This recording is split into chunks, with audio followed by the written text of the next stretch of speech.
नमस्कार साथियों, Vineet kitchen gardening part 2 channel पर आपका स्वागत है। अगर आप मेरे चैनल पर नए आए हैं तो मेरे चैनल को लाइक और सब्सक्राइब जरूर करिए, जिससे कि आगे आने वाली वीडियो के बारे में आपको जानकारी हो सके। साथ ही बेल आइकन का बटन दबाना ना भूलिए, जब मेरे द्वारा नई वीडियो अपलोड हो तो आपके मोबाइल पर नोटिफिकेशन जा सके। उस नोटिफिकेशन के माध्यम से आप अपने पौधे का अधिक से अधिक लाभ उठा सके। साथियों, आज मैं आपको बताने जा रहा हूँ कि बोरा या बरबट्टी के बीज को किस प्रकार से जल्दी और आसानी से जर्मिनेट कर सकते हैं। उसके लिए देखिए, मेरे द्वारा आपको 3 तरीके बताए जाएंगे। तीनों तरीके से आप बीज को जर्मिनेट कर सकते हैं।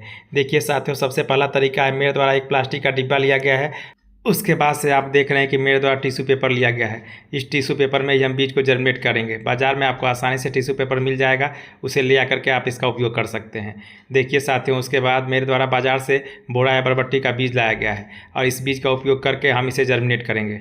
आप बोरा या बरबट्टी का अच्छी क्वालिटी का बीज लेकर के आएंगे, 6 महीना से अधिक पुराना बीज लेकर के नहीं आएंगे, नहीं तो आपके कुछ बीज जर्मिनेट होंगे और कुछ बीज नहीं जर्मिनेट होंगे। साथियों देखिए, मेरे द्वारा अच्छा बीज लेकर के और अच्छी प्रकार से इस टिश्यू पेपर में रख दिया गया है और रखने के बाद से आप देख रहे हैं इस टिश्यू पेपर को अच्छी प्रकार से हम मोड़ देते हैं और मोड़ने के बाद से ये देख रहे हैं स्प्रे पंप की सहायता से मेरे द्वारा इसमें अच्छी प्रकार से स्प्रे करके पानी दे दिया जाएगा।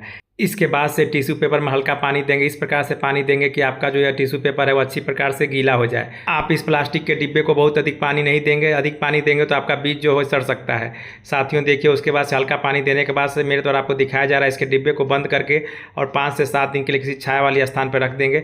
आइए साथियों देखिए, अब मेरे द्वारा दूसरा तरीका बताया जाएगा। इस दूसरे तरीके से आप बोरा बरबट्टी के बीज को काफ़ी जल्दी जर्मिनेट कर सकते हैं। इसके लिए आप देख रहे हैं मेरे द्वारा सीडलिंग ट्रे लिया गया। इस सीडलिंग ट्रे में आप अच्छी प्रकार से ढेर सारे बीज जर्मिनेट कर सकते हैं, क्योंकि इसमें देख रहे हैं कि काफ़ी अधिक बीज जर्मिनेट करने का इसमें होल है। आप देख रहे हैं कि मेरे द्वारा वर्मी कंपोस्ट और कोकोपीट के मिक्सर को अच्छी प्रकार से बनाया गया है और इसी मिक्सर का उपयोग हम इसमें सीडलिंग ट्रे में करेंगे। देखिए, मेरे द्वारा केवल 4 ही होल में इसे जर्मिनेट करके आपको दिखाया जाएगा। आपको जितना ज़रूरत होगी उतना आप जर्मिनेट कर सकते हैं। इसका उपयोग मेरे द्वारा जनवरी और फरवरी के महीने में किया गया था, क्योंकि जनवरी और फरवरी के महीने में काफ़ी अधिक ठंड होती है और ठंड के समय में यदि आप अपने सीडलिंग ट्रे को बाहर रखेंगे तो आपका बीज अच्छी प्रकार से जर्मिनेट नहीं होगा। इसीलिए मेरे द्वारा इसमें बीज को जर्मिनेट करके और दिन के समय जब धूप होता था तो इसे धूप में रख दिया जाता था और रात के समय सीडलिंग ट्रे को हटा करके कमरे में बंद कर दिया जाता था, जिससे कि कमरे में टेम्परेचर 20 से 25 डिग्री हमेशा बना रहता था। इस प्रकार से आप जनवरी फरवरी के महीने में इस तरह से बीज को जर्मिनेट कर सकते हैं। आप देख रहे हैं कि मेरे द्वारा बोरा या बरबट्टी के बीज को लेकर के इस सीडलिंग ट्रे के होल में डाला जा रहा है। इस प्रकार से 1 इंच के करीब इसके आप नीचे बीज को डाल देंगे। बीज को डालने के बाद से और अच्छी प्रकार से उसे फिर बराबर कर देंगे। बोरा या बरबट्टी के बीज को जर्मिनेशन में काफ़ी कम समय लगता है, क्योंकि इसकी सीड कोट जो होती है वह काफ़ी पतली होती है। इसीलिए यह 5 से 7 दिन में काफ़ी अच्छी प्रकार से जर्मिनेट हो जाता है और जब जर्मिनेट हो जाएगा, इसको धीरे धीरे इसमें पत्ते निकलना शुरू होंगे, तब आप इसे ले जाकर के धूप में अच्छी प्रकार से रख देंगे। आइए साथियों देखिए, मेरे द्वारा आप इसमें पानी अच्छी प्रकार से दिया जा रहा है। इस प्रकार से स्प्रे पंप की सहायता से आप इस प्रकार से पानी देंगे कि पानी नीचे तक अच्छी प्रकार से जा सके। जब इसका पानी नीचे तक अच्छी प्रकार से चला जाएगा तो धीरे धीरे कुछ दिनों के बाद से आपका बीज जर्मिनेट होने लगेगा। इस सीडलिंग ट्रे में कोकोपीट और वर्मी कंपोस्ट का जो आपने मिक्सचर दिया है उसमें नमी आप हमेशा बनाए रखेंगे, क्योंकि जब इस सीडलिंग ट्रे को आप धूप में रखेंगे तो इसका पानी बहुत जल्दी सूख जाता है और उसके बाद से फिर हल्के फुल्के आप इसी प्रकार से नमी देते रहेंगे। कुछ दिनों के बाद से आपका बीज अच्छी प्रकार से जर्मिनेट हो जाएगा। यदि आप बीज गर्मी के दिनों में जर्मिनेट करते हैं, मार्च के महीने में या जून के महीने में, तब आप इसे धूप में नहीं रखेंगे, इसे आप छाया वाले स्थानों पर रखेंगे तो 5 से 7 दिनों के बाद से जब यह जर्मिनेट हो जाएगा उसके बाद से आप इसे ले आकर के धूप में रखेंगे। आइए साथियों, 5 से 7 दिन पहले डिब्बे में जो बीज रखा गया था उसे मैं आपको जर्मिनेट करके दिखा रहा हूँ। देखिए साथियों, इसमें नमी काफ़ी अच्छी प्रकार से बना हुआ है और बीज भी आप देखेंगे तो 5 से 7 दिन में काफ़ी अच्छी प्रकार से जर्मिनेट हो गया है। और जर्मिनेट होने के बाद से इस बीज को हम चाहे तो मिट्टी में लगा सकते हैं या सीडलिंग ट्रे में इसे लगा सकते हैं। दोनों तरीके से जब हम लगाएंगे तो यह काफ़ी अच्छी प्रकार से और काफ़ी जल्दी जर्मिनेट हो जाएगा। यह देख रहे हैं कि धीरे धीरे चिपक गया है। देखिए, मेरा बीज अच्छी प्रकार से जर्मिनेट हो गया है। आपको दिखाई दे रहा है इसके ऊपर की जो सीड कोट है वो अच्छी प्रकार से हट चुकी है। जब सीड कोट अच्छी प्रकार से हट जाएगी तो धीरे धीरे इसी प्रकार से देखिए इसमें रूट आना शुरू हो जाएंगे। आप देख रहे हैं इसमें रूट आ गया है, इसमें भी देखिए रूट आ रहा है। इस तरीके से बीज का जर्मिनेशन आप सालों भर कर सकते हैं। सालों भर आपका बीज काफ़ी अच्छी प्रकार से जर्मिनेट होगा। देखिए साथियों, मेरे द्वारा आपको दिखाया जा रहा है कि मेरे सारे बीज धीरे धीरे लगभग अच्छी प्रकार से फूल चुके हैं। आप जानते हैं कि बीज को लगाने के बाद से सारे बीज एक साथ जर्मिनेट नहीं होते हैं। कुछ बीज पहले जर्मिनेट होते हैं, कुछ बीज बाद में जर्मिनेट होते हैं। जो अच्छे बीज होते हैं वो पहले जर्मिनेट हो जाते हैं। आप चाहें तो इस बीज को सीलिंग ट्रे में भी लगा सकते हैं। सीलिंग ट्रे में लगाने के बाद से या लगभग 3 से 4 दिन के बाद से यह आपका बाहर निकल जाएगा और निकलने के बाद से धीरे धीरे 2 पत्ते देना शुरू कर देगा।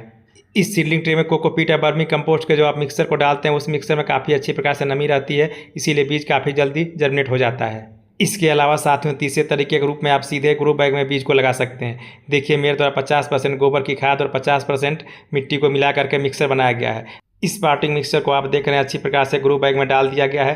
ग्रो बैग में केवल 3/4 मिट्टी ही आप डालेंगे। उसके बाद से आप देख रहे हैं 1 मुट्ठी के करीब मेरे द्वारा नीम की खली को डाला जा रहा है। आप जानते हैं कि नीम की खली काफ़ी अच्छा फंगिसाइड्स का काम करता है। ये आपकी मिट्टी में फंगस नहीं लगने देगा, जिससे आपका बीज काफ़ी जल्दी जर्मिनेट हो जाएगा और आपका बीज खराब भी नहीं होगा। उसके अलावा आप देख रहे हैं मेरे द्वारा 2 मुट्ठी के करीब गोबर की खाद को डाला गया है और डालने के बाद से इसे अच्छी प्रकार से देखिए मिट्टी में मिला देंगे, जिससे कि आपका बीज काफ़ी अच्छी प्रकार से और काफ़ी जल्दी जर्मिनेट हो जाएगा।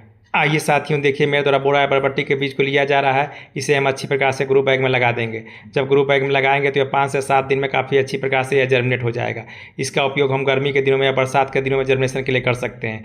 गर्मी और बरसात के दिनों में यह काफ़ी अच्छी प्रकार से ग्रो बैग में जर्मिनेट हो जाता है। यदि आपके पास 12 बाय 12 इंच का ग्रो बैग है तो इसमें आप 2 से 3 बोरा या बरबट्टी के बीज को लगा सकते हैं। यदि आपके पास 15 बाय 15 इंच का ग्रो बैग है तो उसमें 3 बोरा या बरबट्टी के बीज को लगा सकते हैं। इसके अलावा आपके पास 18 बाय 18 इंच का ग्रो बैग है तो उसमें आप 4 से 5 बोरा बरबट्टी के बीज को लगा सकते हैं। कुछ दिनों के बाद से आपको काफ़ी अच्छी प्रकार से आपको फल फूल मिलने लगेगा। देखिए साथियों मेरे द्वारा जो जर्मिनेटिंग बीज है उसे लगाया जा रहा है। जब जर्मिनेटिंग बीज इसमें हम लगाएंगे तो यह 3 से 4 दिन में अच्छी प्रकार से बाहर निकल आएगा।